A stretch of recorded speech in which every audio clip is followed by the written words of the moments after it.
Hello everyone, this is Christopher Hainzl speaking.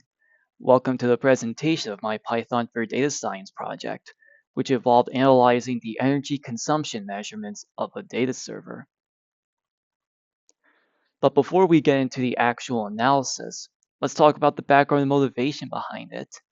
Lately, there has been an increase in demand for people with a data analytics skill set in the energy management industry that shows no signs of slowing down. One of the key aspects of energy management is data centers, which can accommodate thousands of data servers and are responsible for fulfilling our digital needs, such as sending emails and files and performing machine learning tasks. The results of this analysis can help companies make data driven decisions about how to design or invest in those data servers in a way that optimizes output and sustainability, allowing them to meet the continuously growing digital demand.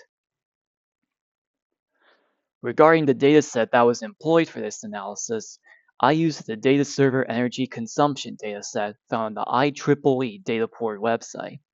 It was submitted by Adrian Bizerto, Danny Torres, Victor Azenza, and Rebecca Estrada, and was used in their learning-based energy consumption prediction publication.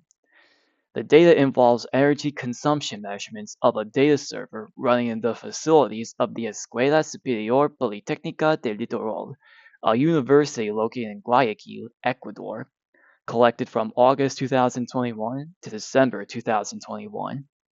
But for the sake of simplicity, only the records from August 5th through August 13th, 2021 were considered for this analysis. Some of the measurements being considered, as shown in Table 1 down below, are the recorded date on the server's voltage, measured in volts, the current, measured in amperes, the power, measured in watts, frequency, measured in hertz, and active energy. The data also considers the power consumption rates of the server's CPU, short for central processing unit, GPU, short for graphics processing unit, and RAM, short for random access memory.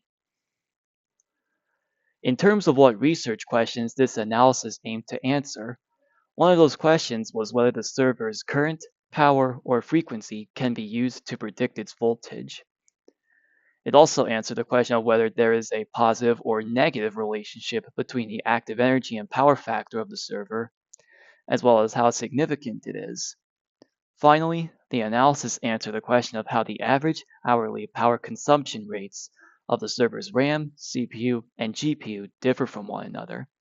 That is, are they close enough such that it is hard to rank them, or can they be easily ranked from highest to lowest? To answer the first research question, a linear regression model was developed, with voltage as the dependent variable and current, power, and frequency as the independent variables. The output shown in Table 2, on the right here, explains that starting at a value of 101.32 volts, the server's voltage increases by 0.1045 volts for each 1 unit increase in its current, decreases by 0.0062 volts for each 1 unit increase in its power, and increases by 0.3203 volts for each 1 unit increase in its frequency. Table 2 also shows that the p-values for each of the independent variable coefficients are less than 0.05, meaning that the server's current, power, and frequency can all be used to predict what its voltage will end up being.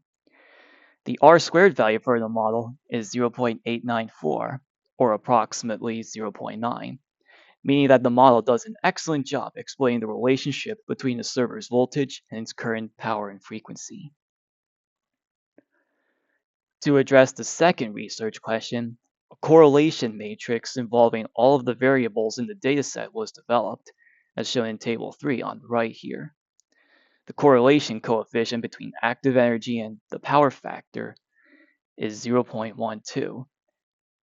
This means that while there is a positive correlation between these two variables, it is not significant enough that it is worth taking into consideration. Finally, for the third research question, the average hourly power consumption rates for the data server's components were computed. Then, a line plot was created, with one line for each component, as shown in Figure 1 on the right. Figure 1 shows that the server components ranked in decreasing order of average hourly consumption rate are the CPU, followed by the GPU, and ending with the RAM.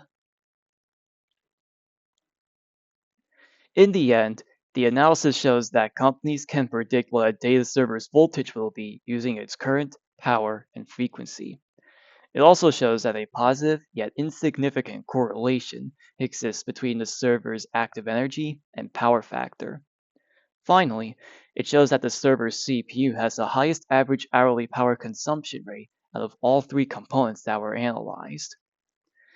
To tie all of this together, it shows what companies should prioritize as they decide how a data server should be designed or what data servers to invest in. Now, in terms of how this analysis can be expanded upon, the power consumption rates of the server's components can be examined again, but this time, how well they predict measurements such as the voltage, current, and power of the server can be analyzed. Energy consumption data from other servers can also be analyzed to verify the results of this analysis, as well as answer additional research questions. This can help companies get a greater sense of what they should be considering or looking into when thinking about data server design and investments. And with that, I thank you for listening to this presentation. I hope you enjoyed it and that you now understand how data server energy consumption measurements can be used to make our lives better. This is Christopher Hainzl signing off until next time. Bye.